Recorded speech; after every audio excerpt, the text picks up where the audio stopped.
La Terre, la seule planète dans notre système solaire avec le pouvoir pour supporter la vie. Elle est une planète incroyable. Il héberge une diversité exceptionnelle de la vie. Les écosystèmes sont compliqués et extraordinaires. Malheureusement, un grand nombre de ceux-ci disparaissent à un rythme vite. Cela est la cause du réchauffement et l'interaction humaine négative. Quoi que ce soit, il n'y a aucune différence. Ils font tous partie de points chauds résonnants, la biodiversité. Les points chauds sont visibles partout autour du monde. Les forêts tropicaux de Sumatra qui est située dans l'ouest d'Indonésie est un exemple de point chaud. Il y a des forêts tropicaux qui supportent beaucoup des espèces d'animaux qui incluent les éléphants, les tigres, les rhinocéros et les orang-outans. Selon WWF, il y a plus que 15 000 plantes connues et plus que 400 espèces sont découvertes dans les forêts tropicaux de Sumatra. Les forêts tropicaux aussi supportent des peuples indigènes avec l'eau potable et des sols pour leur agriculture locale. L'écosystème et tous les organismes sont affectés par la déforestation qui se passe à cause des compagnies qui prennent les ressources naturelles de la forêt. Avec ces ressources, ils produisent du papier de la toilette, du chocolat ou de margarine. Il affecte les habitants de la forêt d'une manière négative. Les forêts tropicales de Sumatra ont beaucoup de ressources naturelles et ça pouvait être utilisé pour créer un profit. Tous ces produits bénéficient les peuples qui vivent dans les pays développés comme la Bretagne ou les États-Unis. Les ressources aussi donnent aux compagnies privées une chance à créer un profit qui pouvait aider le pays et les peuples dedans le pays avec leur économie, mais avec le prix de dommages au environnement. Car la forêt pouvait être utilisée pour créer un profit, le gouvernement d'Indonésie fait peu pour arrêter la déforestation dans le passé.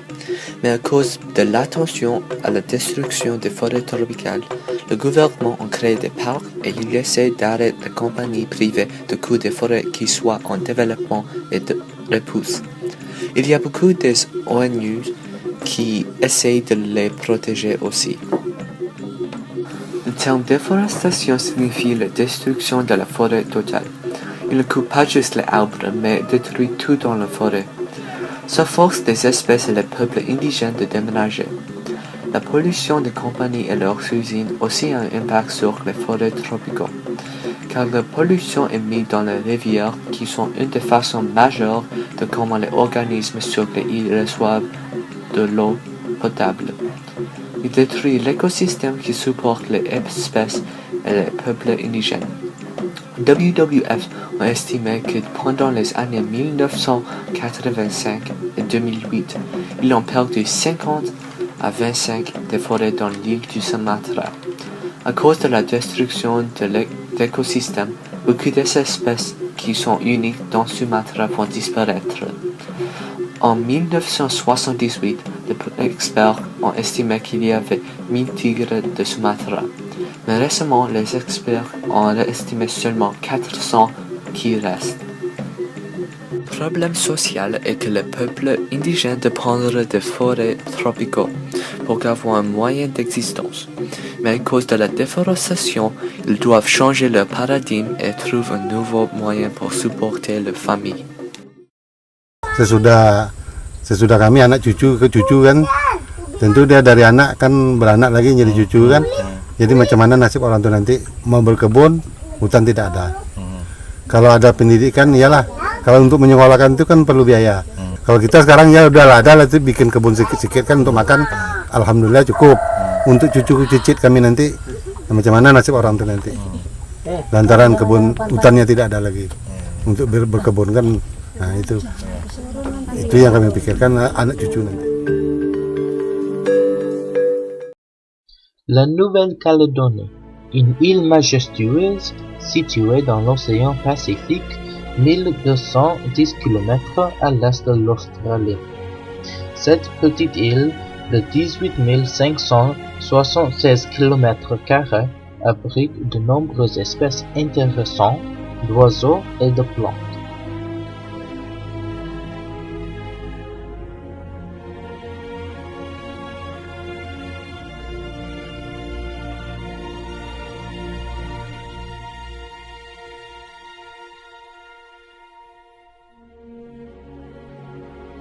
Quelques-unes de ces espèces sont uniques à la Nouvelle-Calédonie.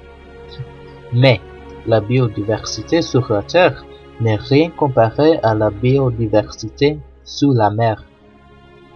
Avec plus que 42 000 km de récifs et lagons, la Nouvelle-Calédonie accueille plus que 10 000 espèces aquatiques différentes. Sa beauté et sa biodiversité n'ont aucune rivale sauf la grande barrière de corail qui se trouve en Australie.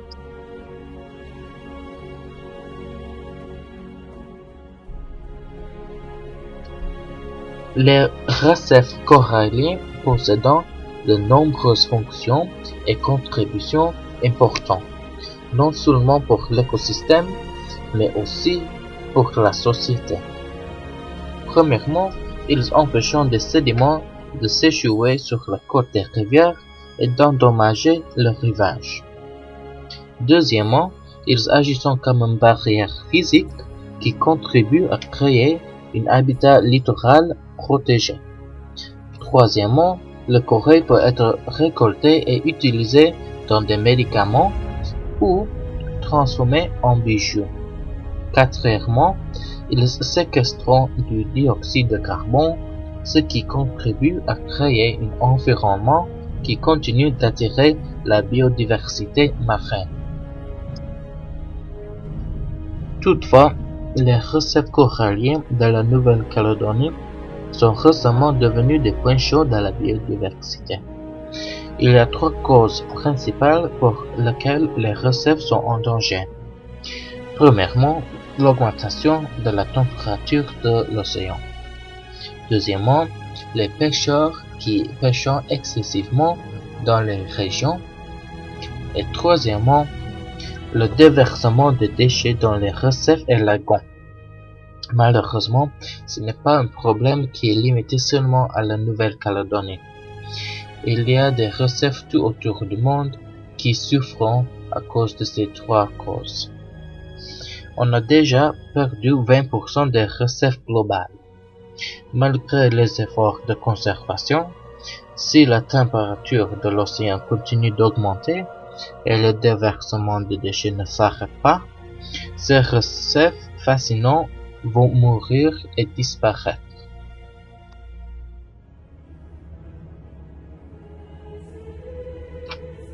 La diversité des espèces aquatiques diminue de plus en plus au cours des dernières années, soit que les poissons s'éloignent des récifs morts ou qu'ils meurent à cause de la manque de nourriture.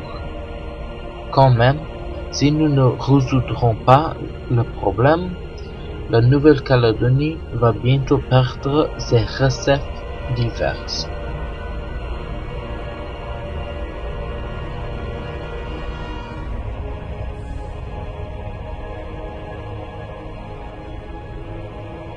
Le problème social créé par la destruction des récifs coralliens est le manque de nourriture. Puisque la Nouvelle-Calédonie est une petite nation insulaire, les gens dépendent fortement sur le poisson comme source de nourriture principale. Si les poissons meurent ou s'éloignent, les habitants de la Nouvelle-Calédonie vont avoir beaucoup de difficultés à survivre.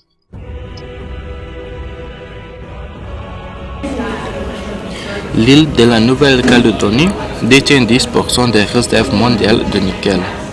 Ils exportent plus que 100 000 tonnes de nickel par année. Pour exploiter ce nickel de terre, ils ont besoin d'une grande quantité d'eau. Ils prennent l'eau des lacs et rivières qui traversent la Nouvelle-Calédonie. Cette exploitation minière crée aussi beaucoup de déchets, et ces déchets sont renversés dans les mêmes rivières. Ces rivières qui traversent la Nouvelle-Calédonie se déversent directement dans les récifs et lagons. C'est à cause de ces déchets que les récifs meurent et les poissons s'éloignent. Aujourd'hui, le braconnage pour l'ivoire est un grand problème dans l'Afrique. Dans les années 1930, à peu près 5 à 10 millions d'éléphants étaient vivant dans l'Afrique. Mais maintenant, il y a moins de 1% de cette population qui reste. Ça, c'est seulement 450 000 éléphants. En plus, c'est estimé que 30 000 à 38 000 éléphants sont tués chaque année pour l'ivoire. En effet de ceci, dans 10 à 15 ans, les éléphants dans l'Afrique seront disparus complètement. Il y a quelques mois qui viennent de passer où il y avait une scène dégoûtante qui a passé. Malgré d'être un des sites les plus protégés dans l'Afrique, des dizaines de braconniers armés ont entré dans la région et ont tué 26 éléphants. Ce photo-là est un exemple de ce que les braconniers font avec les éléphants. Malheureusement, ces scènes deviennent de plus en plus communes autour de l'Afrique. Si vous ne savez pas comment l'ivoire des éléphants sont utilisés, les personnes l'utilisent pour faire des statues, des bijoux ou des artefacts religieux. Ce type de marchandise est en demande autour du monde, en particulier l'Asie de l'Est et les Philippines où c'est un 7 milliards à 10 milliards d'entreprises. Un problème que les gouvernements aiment cacher est que le braconnage pour l'ivoire est aussi utilisé pour financer des attaques terroristes. Un exemple récent est l'attaque de Westgate Mall dans Nairobi, qui était menée par un groupe terroriste qui s'appelle Al-Shabaab. Ce groupe reçoit leur argent pour tuer les éléphants dans Kenya. En réalité, 40% de l'argent que ce groupe terroriste reçoit est par tuer les éléphants et vendre leur ivoire. Ça, c'est une moitié d'1 million de dollars chaque mois. En plus, des dizaines d'ivoires peuvent financer 600 militants pour des groupes terroristes. Un autre exemple d'un groupe terroriste qui tue les éléphants que vous probablement savez est Kony. En plus de ça, si le gouvernement ne reçoit pas de propre support, beaucoup plus d'innocents vont mourir. Chaque fois que les groupes attaquent les éléphants, ils tuent les personnes qui essaient de défendre l'éléphant. Dans l'avril, il y avait une attaque où le groupe a tué plus que 4 personnes qui ont essayé de défendre les éléphants. Pour résoudre le problème, le braconnage pour l'ivoire, les gouvernements devront faire un meilleur effort pour protéger leurs éléphants et les pays internationaux devront arrêter les achats d'ivoire.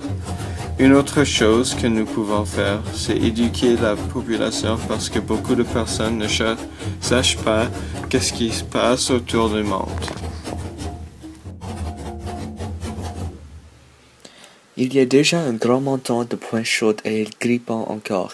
Dans l'avenir proche, plus qu'un quart des espèces peuvent être en voie de disparition. Pour puis être capable de prévenir cette future indésirable, la population doit être éduquée de quoi c'est un point chaud et pourquoi il y a tellement. Si la population est éduquée, ils peuvent aider à protéger les écosystèmes fragiles et sauver plusieurs espèces d'extinction. Le savoir, c'est le pouvoir, non?